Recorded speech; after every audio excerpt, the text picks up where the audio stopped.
नमस्कार, मैं प्रतिमा पांडे। हमारे व्रत और त्योहार में आपका बहुत बहुत स्वागत है। आज हम आप सभी को आमल एकादशी, जिसे हम रंग भरी एकादशी के नाम से भी जानते हैं, इसकी कथा सुना रहे हैं।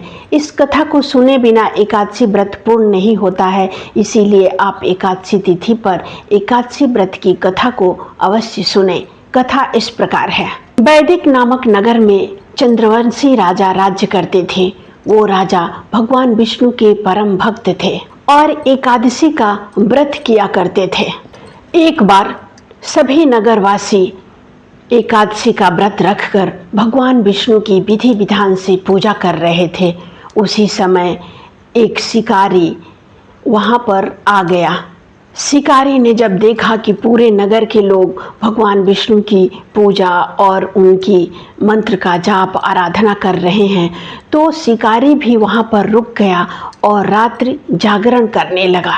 कुछ दिनों के बाद उस शिकारी का निधन हो गया और अनेकों पाप करने की वजह से उसे बहुत ही नरक यातना भोगना पड़ा।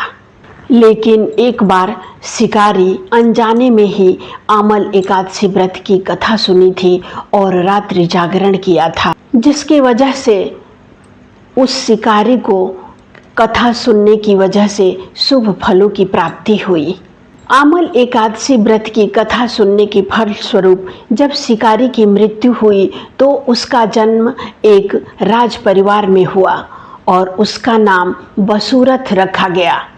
एक दिन बसूरथ जंगल घूमने की इच्छा से घर से निकला और जंगल में ही भटक गया और एक पेड़ के नीचे जाकर सो गया। सोते समय बसूरथ पर कुछ डाकुओं ने हमला किया, लेकिन उसके ऊपर कोई भी अस्त्र शस्त्र का कुछ भी असर नहीं हुआ।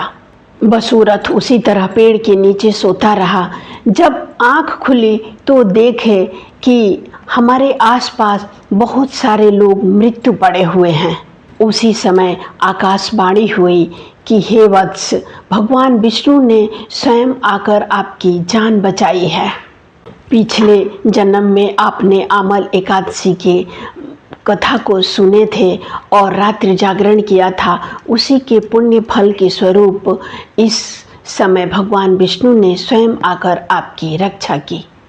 आप सभी लोग रंग भरी एकादशी, जिसे हम आमल एकादशी के नाम से जानते हैं, इस तिथि पर आमल एकादशी व्रत की कथा को अवश्य सुनिएगा। इससे व्रत पूर्ण माना जाता है।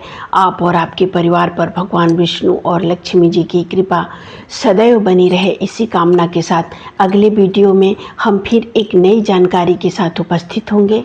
नमस्कार।